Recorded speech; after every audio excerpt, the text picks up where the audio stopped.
राज्य स्तरीय मधुमक्खी पालन कार्यशाला में मुख्यमंत्री नायब सिंह सैनी ने संबोधित करते हुए कहा, भगवान श्री कृष्ण के जन्मोत्सव की पूरे प्रदेशवासियों को बहुत बहुत बधाई। मुख्यमंत्री ने पूर्व प्रधानमंत्री भारत रत्न अटल बिहारी वाजपेयी जी की पुण्यतिथि पर उनको श्रद्धांजलि अर्पित की और राज्य स्तरीय मधुमक्खी पालन कार्यशाला मुझे आकर गर्व और हर्ष हुआ। आज की यह कार्यशाला मधुमक्खी पालकों को मधुमक्खी पालन करने की नई दिशा दिखाएगी और आज किसान कृषि के अलावा अपनी आय को बढ़ाने के लिए अलग अलग कार्य कर रहे हैं। मधुमक्खी पालन के जरिए भी किसान की अतिरिक्त आय बढ़ती है।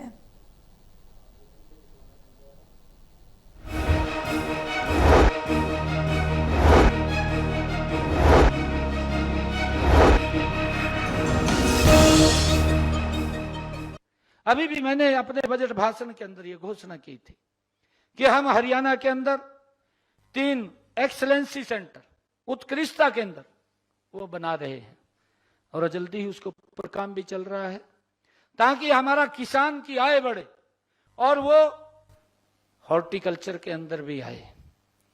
हम जैसे सिरसा की तरफ हम देखते हैं, वहां पर किन्नू की खेती बहुत ज्यादा हमारा किसान उत्पादन करता है। हिसार के अंदर स्ट्रॉबेरी की हम करते हैं, गुआवा की करते हैं, अमरूद की करते हैं। और हमने कहा है कि हमारा जो ये यमुनानगर और अंबाला पंचकुला का एरिया है, ये लीची का एक्सीलेंस सेंटर बने और यहाँ पर उत्कृष्टता केंद्र हो ताकि हमारे किसान की आय बढ़े और आय बढ़े तो उसको भी उसकी आय दुगनी से भी ज्यादा हो, उसको लाभकारी मूल्य मिले, उसको लेकर के निरंतर हमारी सरकार काम कर रही है।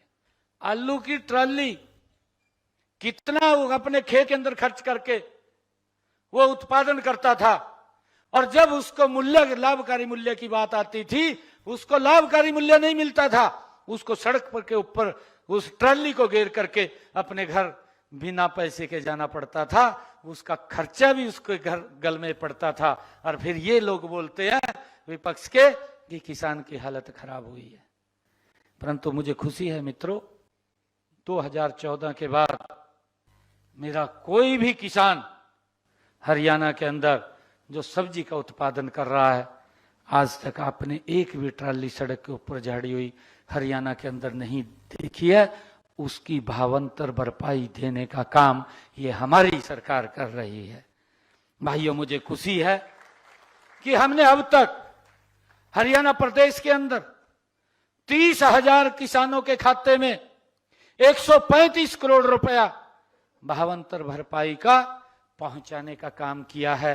अपने किसान को हमने उसको लाभकारी मूल्य मिले, इसकी गारंटी अगर किसी ने दी है तो ये डबल इंजन की सरकार नरेंद्र मोदी जी के नेतृत्व में जो चल रही है, उसने ये गारंटी अपने किसान को दी है ताकि उसको घाटा ना हो। और मुझे खुशी है आपको बताते हुए कि हमने उस बात को भी ध्यान रखा है। अभी हमने कहा है, उसकी योजना रचना बना दी है कि मेरा ये कुरुक्षेत्र का एरिया, ये सनफ्लावर का एरिया है, सूरजमुखी का एरिया है, यहां पर एक बहुत बड़ी मिल सनफ्लावर के ऑयल की लगेगी, सूरजमुखी के तेल की यहां पर शाहबाद के अंदर एक बहुत बड़ी मिल लगने वाली है। उसकी हमने पूरी रचना योजना कर ली है। और भाइयों, एक बड़ी मिल हमने रेवाड़ी के अंदर लगाने की तैयारी कर ली है। वहां पर भी क्योंकि मस्टर्ड की बहुत ज्यादा पैदावार होती है, पूरा अगर भिवानी, महेंद्रगढ़, रेवाड़ी, अगर इस क्षेत्र को आप लोग देखेंगे तो उसके अंदर सरसों का बहुत ज्यादा उत्पादन होता है। क्योंकि सरसों के तेल की एक बहुत बड़ी मिल हम रेवाड़ी के अंदर भी लगा रहे हैं। दोनों के दो हम पीपी मोड के ऊपर उसको लगाने का काम कर रहे हैं ताकि मेरे किसान को उसका लाभकारी मूल्य मिले।